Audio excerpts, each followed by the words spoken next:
Hi, everybody. Welcome to this introduction to CurateFx and the beta project that we are in the middle of right now. We have got a series of video units to walk you through to tell you about CurateFx, how it can help you, what it is, how you can use it.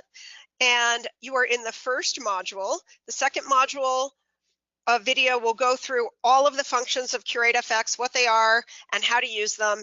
And the third video unit will go through the collaboration capabilities and security and privacy. So without further ado, let me jump into the CurateFx overview.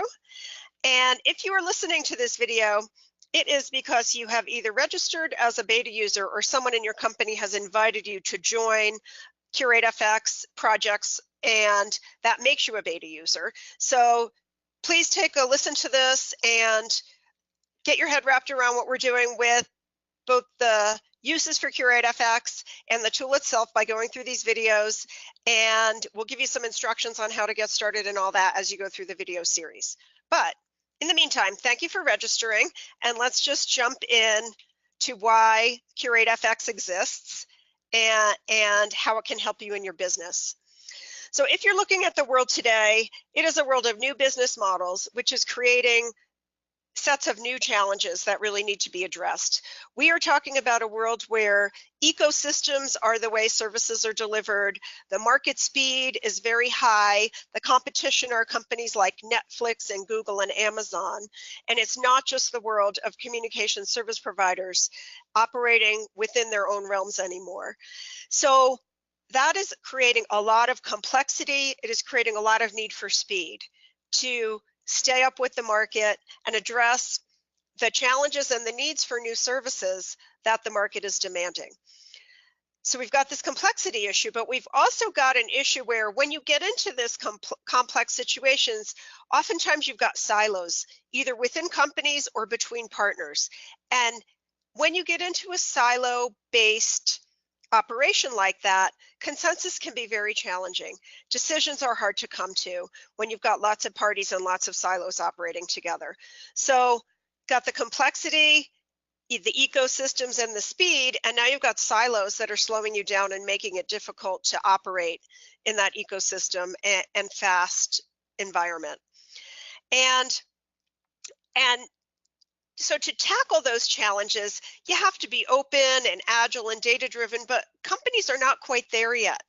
The bringing the business needs and the technical needs together so that you can move fast, add services quickly, be data-driven so that you're always tackling your markets in the best possible way. We're not great at that as an industry yet. So when you put all of these pieces together, you've really got a situation where operating in today's markets, there are a lot of hurdles that we need to overcome. So in TM Forum, we have taken a lot of pieces and put them together to say, how do you tackle those challenges? Well, there's a recipe for that, where you define your business opportunities and business models. You clearly define who your ecosystem partners are and what your business relationships are.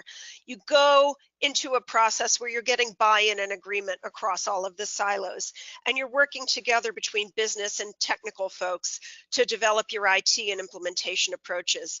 You're doing that using a common language where you're defining processes, information, and systems that will define that business model in a way that everyone can talk about it in the same language. And then you're defining how you're going to integrate your systems across common integration points and using standard APIs. So TM Forum's got this recipe that we've put together to take those challenges and create a methodology to help you tackle those challenges. But all of that's complex, and it's a lot to get through to operate in this ecosystem and rapidly changing world. And one of the biggest challenges that we talk about in TM Forum is the fact that there's quite a gap between the business and IT people. Business people have ideas for how to create new revenue opportunities and how to monetize ecosystems and IoT and things like that are happening in the market today. But for IT, then that creates a whole new set of implementation challenges. So how do we make sure that when we're solving a business challenge and defining a new business model, that we're doing it in a way that's going to be open and flexible in the implementation world, so that you can address the needs of the market and have IT operating in a way that works across that gap. So what did we do? We took this methodology that I showed you a couple slides ago. We thought about this gap between business and IT, and we created the CurateFx tool to make all of that become much more automated, much more available at your fingertips, giving you a way to capture knowledge that comes from both the business and IT groups in languages that everybody is comfortable with. And there's kind of 4 things we like to talk about with CurateFx. First of all, it's a tool. It's a cloud-based tool where you log in, get access to the functionality of CurateFx, which we will go through in the next video module. It's got intelligence built in. It gives you step-by-step logic. It gives you suggestions. It gives you ideas for things you want to think through to capture both the business and technical aspects of the business scenarios that you're creating. It uses common language that's been developed inside of TM Forum. So it uses concepts from TM Forum's B2B2X project, from our partnering guide, from our Frameworx models of ETOM, SID, and TAM.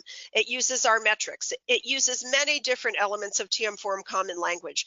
If you already speak that language in your company, great. You've got a running start in using CurateFx. If you don't, the common language is very simply presented and will be a natural part of what you're doing in CurateFx. And very importantly, it provides the ability to collaborate. So you're not creating business scenarios on your own. You're creating them where you're breaking down the silos. You're bringing in people from across different parts of your own company, or from your partner companies, or in fact from maybe your customer companies, where you're working together to create new ecosystem-based business opportunities and business scenarios. Okay, that's the basics. So here we are in beta. As I said at the beginning of this video, we will be in beta through April 30th, and we will be launching the first commercial version on May 1st. So whenever you're getting started, you have from now until the end of April. As a beta user, we would very much like to ask you to provide us with feedback. That's very important to us, because we will be having 3 releases during the beta period to continue providing additional features and modules, and we want to do that in a high priority, or in order of priority, based on what our beta users are finding is important. So please know, through April 30th, we will be accepting input from our beta users. We'll go to GA on May 1st. As a beta user, you will get a 30-day free trial of the commercial version starting on May 1st. And for anybody that's not in beta, that will be the same approach. The initial generally available version on May 1 will always come with a 30-day free trial. And to help you transition from beta to GA, we will be making you a commercial offer in April, where we'll give you an opportunity to purchase CurateFx at our introductory pricing. Okay, that will get you started, and thank you very much. And please take a look at the next 2 video modules as well.